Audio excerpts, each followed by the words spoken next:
There's a moment in every artist's career where everything looks the same on the surface, but underneath, you're standing on a line that most artists don't even know exists. What is this line? Well, on one side, it leads to longevity, and the other leads to restarting your career over and over again. And the thing is, most artists cross that line without even realizing it every single release. This is a big issue. So my goal is to help you understand that the difference between artists who last and artists who restart comes down to how they move before things start working and what they rely on once the momentum shows up. So number one, we got to address this: planning versus jumping the gun. Most of us jump the gun. Artists who restart usually move fast because they feel an urgency to release, an urgency to capitalize, and an urgency to not miss a moment. It's all feelings, and nobody's waiting on you, the unknown artist. So you jump the gun, whether it be releasing, signing things, changing things, without a plan that accounts for what happens after the attention shows up. Artists who last move in the opposite direction. They don't just rush decisions just because something feels exciting. They plan for outcomes that they haven't reached yet. And they ask, if this works, will this still hold up, right? Because fixing things after the success is always harder than setting them up before success due to the loss of momentum and the need to rush. So you gotta have a release strategy to remain consistent. Pause, okay? Let that sit in. Now, you gotta have a release workflow to repeat the releases to keep the quality high. Strategy, workflow, two different things, they work in tandem. Now, if you're like, yo, Casey, I got all this up here. No, I need you to write it down. Because if you think planning blocks your creative flow, I want you to ask yourself, did Toyota say, let's just put it out while building the most reliable car ever known to man, the Camry? See what I'm saying? Did they just say, man, let's put some wood together, throw some tires on it, and they'll buy it? No, they didn't say that. At the end of the day, planning for what's going to happen if this works and how we make more is the best plan that you can have. Now, number two is your systems. You knew I was going here. Systems versus just doing it. Restarting artists rely on effort. Listen, I don't want you to be a restarting artist every release. You guys grind really hard, then you react, and finally you improvise because you have to. You ain't got a choice. Every move that you guys make depends on you showing up again, figuring it out again, and rebuilding again. When something breaks, you don't have a system to know what broke and how it's affecting your outcomes. You just have a bunch of stress because you made it. You jumped the gun, didn't have a system. You threw it out there to see if it was going to stick. It stuck, good, but now we got to go fix this while we're in the middle of momentum. So the artists who last install systems early. Systems for ownership, money, and for decisions. That's what allows them to move calmly while others panic once the stream starts coming in. Systems don't just make things easier, they make progress repeatable. And so all you have to do is install a fan acquisition system after you've built your business structure. You've heard this fan acquisition system from me for the last few weeks, okay? Your product fulfillment system, this is 70% of your issues right here. Getting your product to the people. Number two is a fan generation system to generate and capture those people. And then a fan conversion system so you can sell to them again and again and again and retarget them. Will building this delay your instant gratification of just putting it out? Absolutely. But you shouldn't even be here on your third release. You should be out of the just put it out phase. You know what I mean? By now, hopefully it doesn't take you 10 singles to get to that point.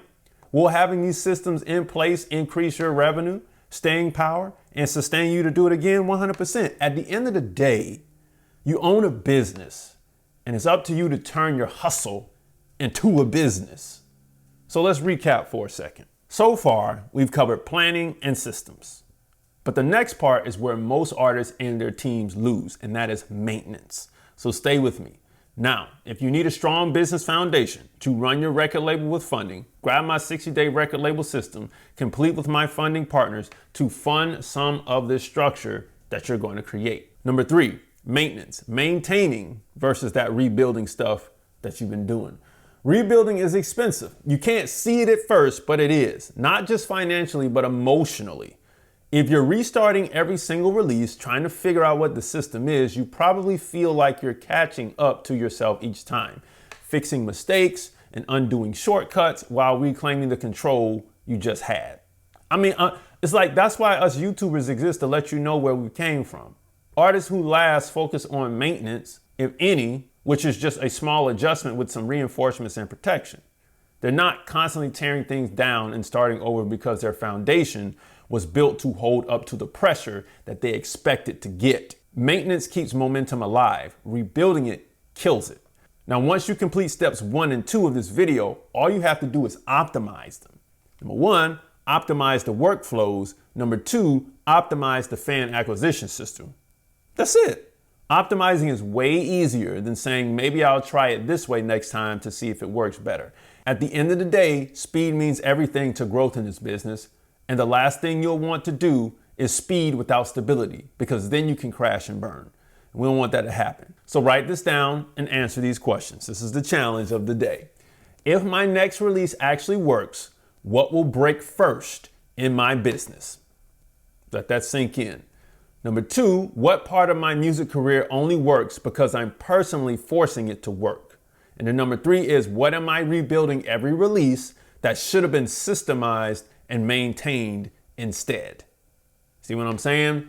The goal isn't to overwhelm yourself. It's to finally see your career clearly, because the real question isn't should you build a system. It's how many more releases can you afford to lose momentum on?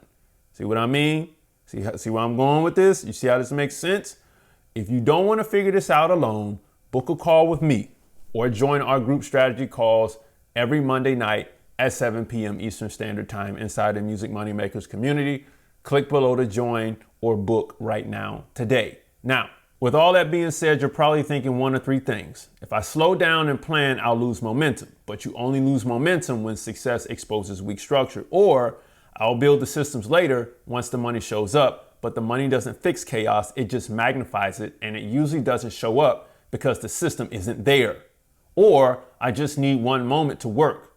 And that's the trap. One moment without infrastructure doesn't change your career, it just restarts it, because you got to rebuild it. You don't know what happened. Longevity is built before visibility, not after. And you're not choosing between creativity and structure, you're choosing between momentum and burnout. And it's the truth. Because once you start rebuilding after the momentum comes, you're going to burn out trying to keep up with both. I've been there several times. Now you can keep doing it your way, but here's the bill that you're already paying. Wasted releases, lost attention, and burned opportunities you didn't even know you can't get back. The quiet frustration of knowing that you're talented, but feeling like the game never moves in your favor, and living in constant reaction mode. Either rebuilding again, or watching other artists pass you by with half the talent and twice the structure. That's usually what it is when they have more structure. But every artist pays. But in the end, every artist is going to pay something of consequence. You either pay up front with discipline or later with regret. Like, man, I shouldn't have done that. Or I should have did that. And you don't want to be in that position. If you came into this video stuck between planning versus jumping the gun, systems versus just doing it, or maintaining versus rebuilding, this is the thin line. On the one side is the artist who's always about to figure it out. On the other side is the artist who builds once and grows continuously. You don't need more motivation, you need infrastructure that protects momentum.